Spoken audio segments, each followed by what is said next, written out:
The Great Assembly Hall was the largest room ever built by any civilization. It floated in space above a neutral world called Keth Prime. The hall was so big that clouds sometimes formed near its ceiling. Today, representatives from 347 species filled its seats. They had come from every corner of the galaxy, and they had come to judge humanity. Una Park stood alone in the center of the chamber. She was Earth's ambassador to the Galactic Council. She was 43 years old, had short black hair, and wore a simple gray uniform. Around her, thousands of alien eyes watched. Some were curious. Some were angry. Most were cold. A massive insectoid creature sat on the highest platform. His name was Rasa, and he was the High Arbiter of the Council. He had held this position for over 2,000 years. His body was covered in hard black shell, and his voice sounded like stones grinding together. "Ambassador Park," Rasa said, "you stand before this council accused of crimes against galactic peace. How do you answer?" Una looked up at him. Her heart was beating fast, but her face showed nothing. She had practiced this moment for weeks. "I request to hear the charges first, High Arbiter." Rasa made a clicking sound. It might have been laughter. "Very well. Let the record show the crimes of the human species." Holographic images appeared around Una, star maps, ship movements, communications, video footage. The evidence surrounded her like a cage made of light. "Charge 1, Rosa announced. "Humanity has destabilized 3 star systems in the outer reach. Your ships entered sovereign space without permission. You caused economic collapse on 12 worlds. The images showed human warships near alien planets. They showed markets crashing. They showed angry crowds in alien streets. Charge 2. Humanity has interfered with 17 pre-contact civilizations. You violated the sacred law of development. These species were not ready for contact with the stars. You contaminated their natural growth." More images. Human shuttles landing on primitive worlds. Humans talking to aliens who still used simple tools. Humans giving them technology they should not have. Charge 3. And this is the most serious. Rasa leaned forward. "Humanity is harboring a fugitive fleet from the Veln Dominion. These criminals fled lawful punishment. You gave them shelter. You protected enemies of a council member." The final images showed a fleet of damaged ships hiding behind Earth's moon. The Veln Dominion's symbol appeared next to them, a red circle with 3 lines through it. The Veln representative in the crowd made a hissing sound of anger. Rasa spread his forearms wide. "Ambassador Park, your species has been a member of this council for only 80 years. In that time, you have caused more trouble than any species in 12,000 years of recorded history. What do you say?" Una took a slow breath. She looked around the chamber. She saw the Tarani delegations, small furry creatures with large ears. They looked worried. She saw the Selk-Tall beings made of living crystal. They showed no emotion. She saw the Velen gray-skinned humanoids with flat faces and dead eyes. They looked pleased. "High Arbiter," Una said. Her voice was calm and clear.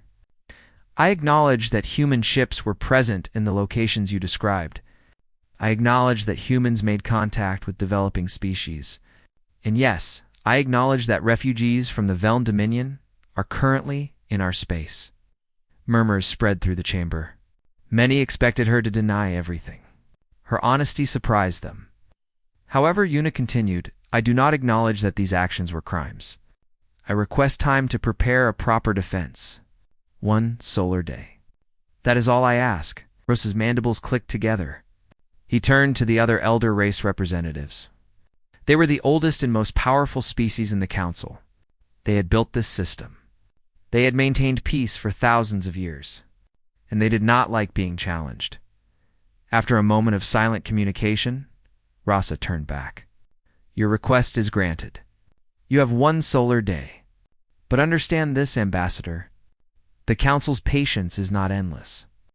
We have tolerated humanity's chaos because you are young. Because we hoped you would learn. But there comes a time when tolerance becomes weakness." He stood up, and his shadow fell across Yuna like a dark cloud. That time has come. The galaxy has had enough. The session ended. Delegates began to leave. Some walked past Yuna without looking at her. Others stared with open hostility. A few very few gave her small nods of support. Yuna walked out of the chamber with her head held high. She did not let them see her fear. She did not let them see her doubt. Only when she reached her ship, the horizon's edge, did she allow herself to lean against the wall and close her eyes. That bad? A voice asked why Yuna opened her eyes. Her assistant, a young man named Jisoo, stood nearby with a tablet in his hands. He looked pale, Ursuna said. They have already decided. This trial is just for show. They want to make an example of us. Jisoo swallowed hard. What do we do? Yuna pushed herself off the wall. She walked to the communication deck. Her fingers moved across the controls until a secure channel opened. A face appeared on the screen, an older man with gray hair and tired eyes. He wore a military uniform with many medals. Admiral Kang, Yuna said. We need to talk. Admiral Kang Tai-ho had commanded Earth's defense fleet for 15 years. He had seen battles. He had made hard choices. But the look on Yuna's face told him this was different. How long do we have? He asked. 1 day. Maybe less if they decide to move early. Kang nodded slowly. I will move the fleet to standby positions. Hidden, but ready. Tai-ho. Yuna's voice softened. If this goes wrong, it will not just be war. They will try to end us. Every human colony, every ship, everything we have built. The Admiral was quiet for a long moment. When he spoke, his voice was steady. Then we make sure it does not go wrong. Whatever secrets we are keeping, Yuna, maybe it is time to stop keeping them. Yuna thought about what lay hidden in the cargo bay of a research vessel on the other side of the solar system. She thought about the child sleeping in stasis. She thought about the truth that could save humanity or destroy the entire galactic order. Maybe it is, she whispered. Outside the ship, the stars continued their ancient dance. They did not know that everything was about to change. They did not know that one small species, from one small planet was about to shake the foundations of the galaxy, but they would learn. Everyone would learn. The research vessel. Silent Wake drifted in the darkness between stars. It was a small ship, built to look like a mining transport. No one would look at it twice. That was the point. The ship carried the most important secret in human history. No one could ever know. Lieutenant Do-Yeon Lee walked through the narrow corridors. He was 28 years old, with a thin face and serious eyes. He had joined Earth's intelligence service 5 years ago. He had expected to spend his career analyzing data and writing reports. Instead, he was here, guarding a cargo that could start a war, or end one. He reached the secured cargo bay. The door required 3 different codes and a blood sample to open. Do-Yeon entered everything and waited. The door slid open with a soft hiss. Inside, the room was cold and dark. Medical equipment lined the walls. Monitors displayed vital signs in soft green light, and in the center of the room, a stasis pod hummed quietly. Do-Yeon walked to the pod and looked through its small window. Inside lay a child. She looked about 8 years old. Her skin was gray, like all members of the Veln species, but her eyes, visible behind closed lids, had a slight blue tint that no other Veln possessed. Her name was Mira. She was the last of her kind. Checking on her again? A voice asked. Do-Yeon turned. Dr. Yoonji Beek stood in the doorway. She was the ship's medical officer woman in her 50s, with kind eyes and steady hands. I always do, Do-Yeon admitted. I keep thinking about what she went through. What her people went through. Yeonji walked over and stood beside him. Together, they looked at the sleeping child. Do you want to know the full story? Yoonji asked. I know you have read the files. But files do not tell you everything. Do-Yeon nodded. Yoonji took a breath. Myra's people were called the Velnisu. They were a subspecies of the Veln. About 300 years ago, a genetic mutation appeared in their population. It made them immune to the Veln Dominion's neural compliance technology. The mind control, Doyan said. Yes, the Dominion uses it on all their citizens. It keeps everyone calm, obedient, happy. Yunji's voice grew bitter. The Valnisu could not be controlled. They could think for themselves. They could question. They could resist, so the Dominion killed them, not killed, erased. Yunji touched the glass of the pod gently. They removed every record, every image, every mention. They hunted the Velnesu across a dozen star systems. They did not just want them dead. They wanted them forgotten, as if they had never existed. Doyan felt sick. And the council? The elder races. They just let it happen? They approved it. Yunji pulled out a tablet and handed it to him. Look for yourself. Doyan took the tablet. On the screen was a document with the official seal of the Galactic Council. The language was formal and cold. It spoke of population management and stability concerns and necessary corrections. It was signed by High Arbiter Rasa himself. 12 billion Velnisu, Yunji said quietly. Gone. And this is not the only case. The Council has been doing this for thousands of years. Any species that threatens stability, any group that asks too many questions, they disappear. Doyan scrolled through more files. He saw names of species he had never heard of, dates of extinctions, numbers that made his head spin. 17 billion souls erased across the millennia. All approved. All legal.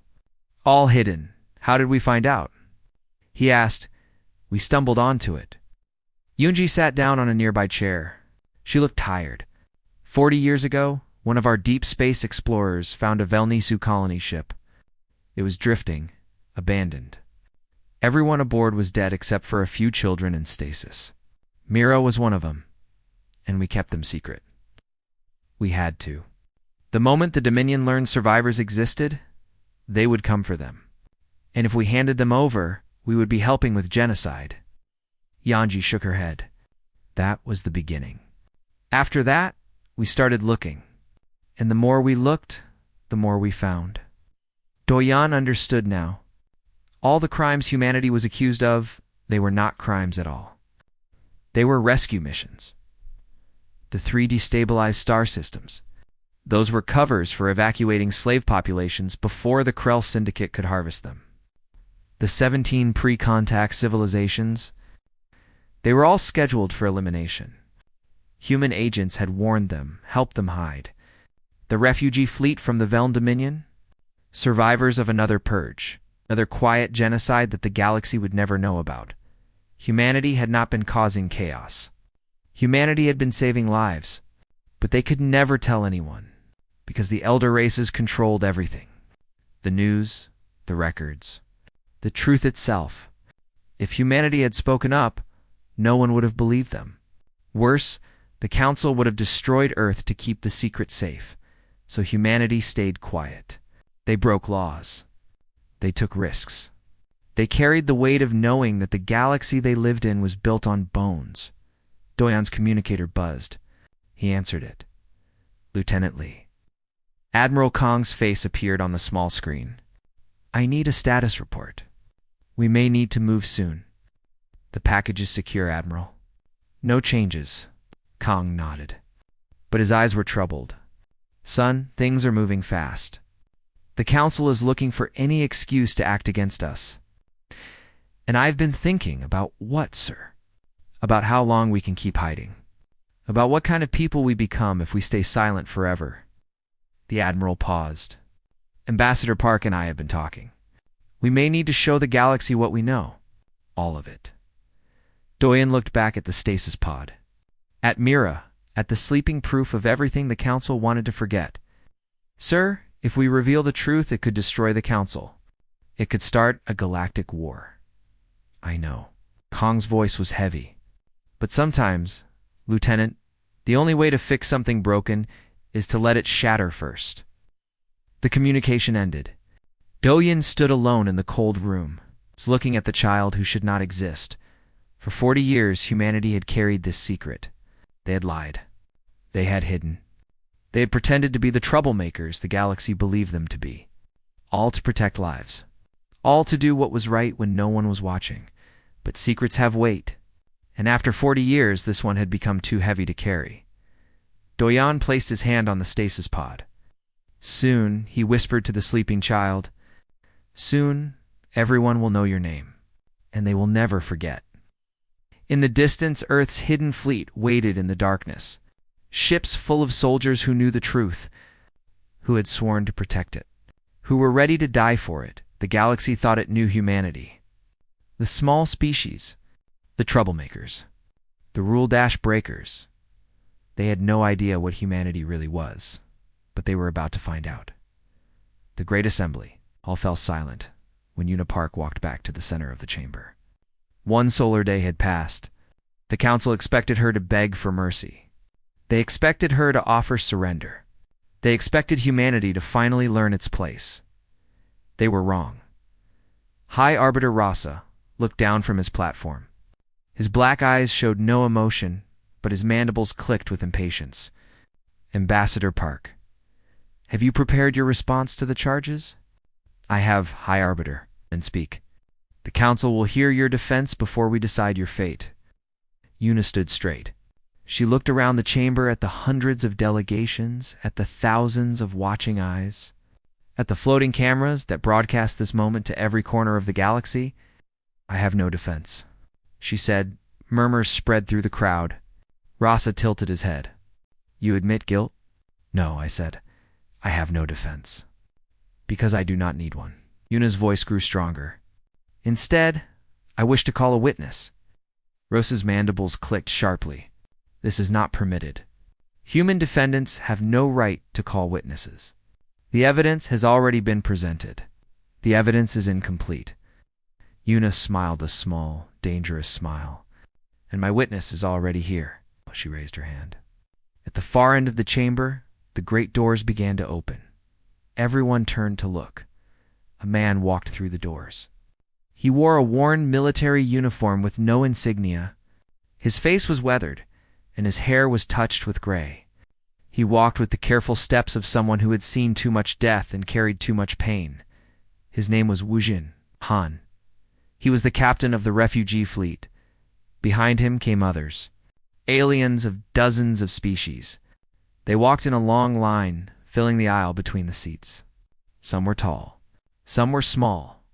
Some had fur, some had scales, some had skin of colors that did not exist on Earth, and none of them were supposed to exist at all. The Veln. Dominion's representative shot to his feet. His gray face twisted with fury. This is a trick. These are actors. Forgeries. But his voice faltered when he saw the last figure in the line. She was small. A child. She walked holding Captain Wujin's hand. Her skin was gray like all Velm, but her eyes had a faint blue shine. She looked around the chamber with curiosity, not fear. Mira, the last of the Velnisu. This is impossible, the Velnice representative whispered. They are all dead. We made sure. He stopped. He realized what he had just said. The chamber had gone completely silent. Una spoke into that silence. Honorable delegates, for 40 years humanity has been called criminals, troublemakers, a threat to galactic peace. And we accepted these names. We accepted them because the truth was too dangerous to speak. She walked toward the center of the chamber, where Mira now stood. But some truths cannot stay buried forever. Una pulled out a small device. She pressed a button. Holographic displays appeared throughout the chamber, not the council's carefully edited evidence, but raw data, unfiltered, uncensored. What you are seeing, Una said, is 40 years of classified human intelligence. Every mission we ran, every life we saved, every law we broke and why we broke it. The images showed human ships evacuating aliens from dying worlds. They showed soldiers carrying children out of burning cities.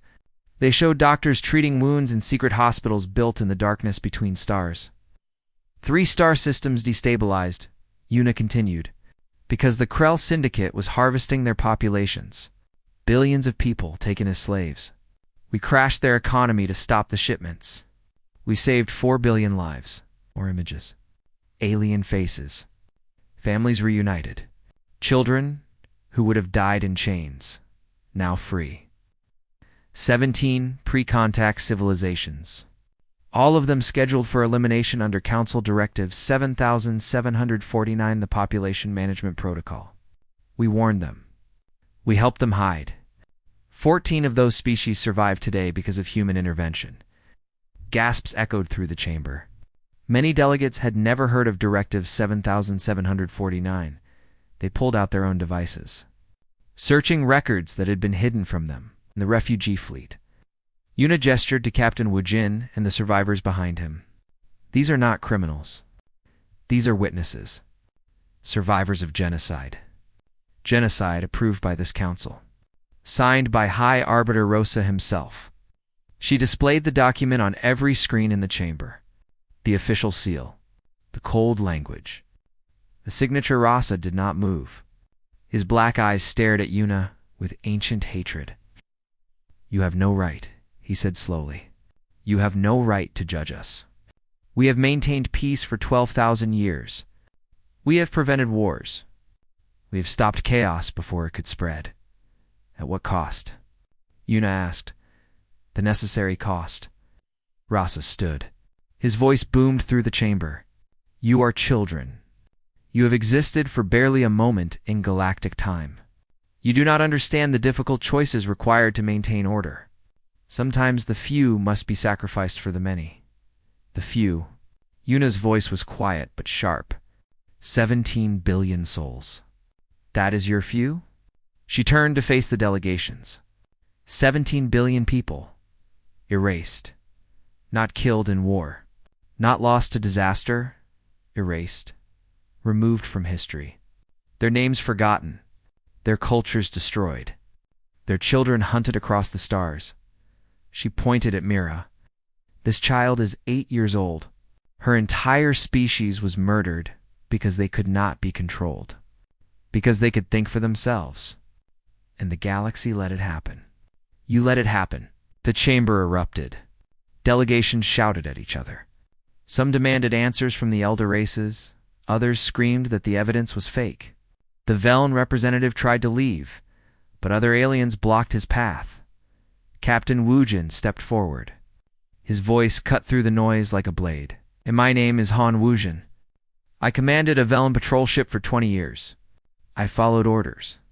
I believed in the Dominion. And then I was ordered to kill children. He looked at Mira. His eyes were wet. I could not do it. So I took my ship. I took the survivors I could find. I ran. And humans who had no reason to help us, who risked everything by helping us, they gave us shelter. They gave us hope. He turned to face the council. You call them criminals? I call them the only civilization in this galaxy that still remembers what it means to be good. Silence fell again. Heavy. Suffocating. High Arbiter Rasa raised one claw. Enough. This changes nothing. Human violations of galactic law are proven. Whatever justifications you offer, you have undermined council authority. You have threatened stability? The punishment must be the punishment. Yuna laughed. It was not a happy sound. You want to talk about punishment? Look around you, High Arbiter. Look at what you have built. A galaxy of silence. A galaxy of fear. A galaxy where species disappear and no one asks why. She took Myra's hand. Humanity did not come here to be judged. We came here to show you the truth. What you do with it is your choice. But no, we will never apologize for saving lives. We will never regret breaking laws that protect murderers. She looked directly at Rasa. You wanted to make an example of us. Congratulations, you succeeded. But not the example you planned. She led Mira toward the exit. Captain Wujin and the survivors followed. No one tried to stop them. Behind them, the Galactic Council, 12,000 years of order. 12,000 years of hidden crimes began to crack, and in that moment, everyone in the chamber understood something that they would never forget. Humanity had not come to beg. Humanity had come to burn it all down. The Battle of Keth, Limed Prime, lasted 9 hours when it began. The Veln Dominion believed victory was certain. They had more ships. They had better weapons. They had 12,000 years of council support behind them.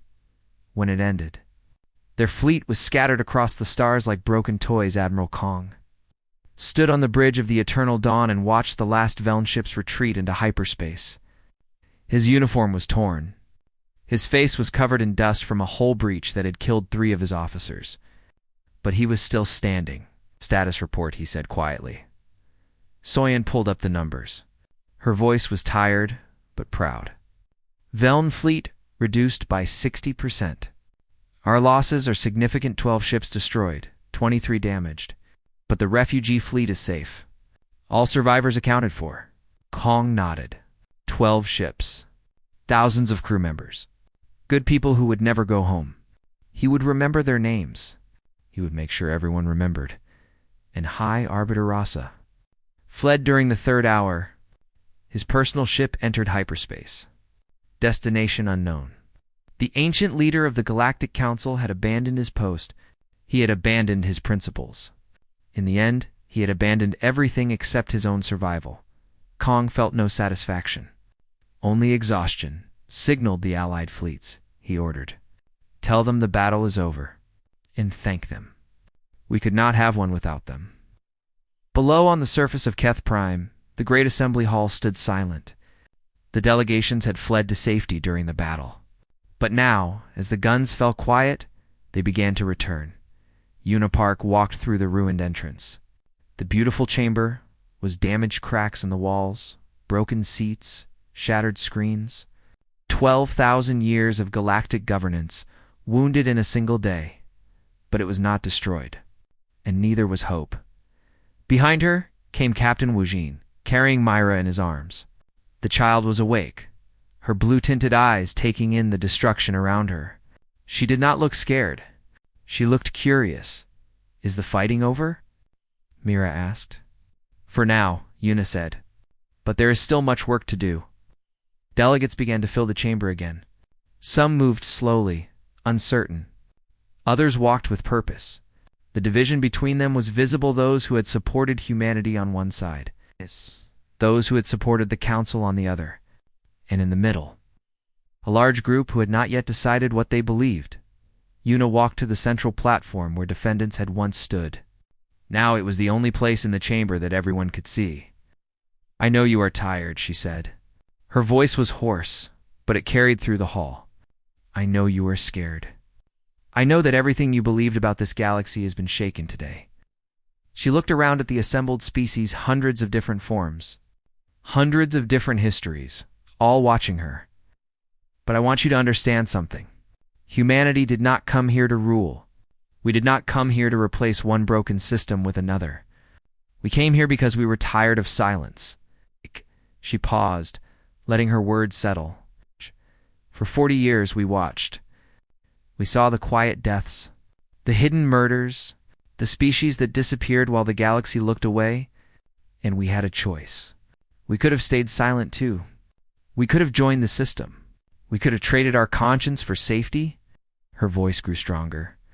"But we said no. We said enough. Enough hiding. Enough pretending. Enough quiet compliance with quiet horrors." She pointed to the ruined walls. "This council failed because it forgot something important. It forgot that peace is not the same as silence. Order is not the same as obedience. Stability is not worth buying with the lives of those who cannot fight back." Wujin stepped forward. Still holding Mira, the child looked out at the assembly with those impossible eyes, proof that defiance had meaning. His voice was rough with emotion. "Some of you suspected. You heard rumors about species that vanished, about populations that decreased without explanation. And you looked away. Because looking was dangerous. Because asking questions was dangerous." He held Mira tighter. "The people, the ones who helped me escape, they died looking away. They died believing that safety was more important than truth. I will not make the same mistake." Silence held the chamber. A different kind of silence than before. Not the silence of secrets and fear. The silence of people actually listening. A Tirani delegate stood up. Her voice was small but clear. What happens now? The council is gone. Who will lead us? Una smiled sadly. That is not for humanity to decide. We are one species among hundreds. Our voice is no more important than yours. She stepped back from the platform. But I will tell you what we hope for. We hope for a new beginning. A galaxy where truth matters more than stability. Where every life has value. Where no species ever disappears into silence again. She gestured to the empty platforms where the elder races had sat. The old order is finished. Whatever comes next, it must be built by all of us. Together. With nothing hidden.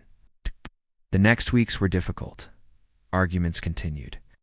Old alliances reformed and broke apart. Some species left entirely, retreating to their home systems to wait and see what would happen. Others committed themselves fully to building something new. Slowly, painfully, the Galactic Compact began to take shape. It was smaller than the old council. Fewer members, fewer rules. But every rule was public. Every decision was recorded. And at the heart of its founding document was a single principle. No species would ever be erased again. 1 year later, the first meeting of the Compact was held in a newly rebuilt assembly hall. Ambassador Una Parknow, Speaker of the Compact, stood at the podium. We gathered today not to celebrate victory, she said. Victory suggests that we won something. But the truth is, we lost much.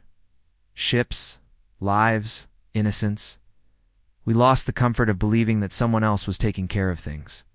She looked out at the delegates. There were fewer than before. Only 120 species had joined the Compact so far. But more were coming. Every month, more species asked to join. More species chose transparency over secrecy. But we also gained something, Una continued.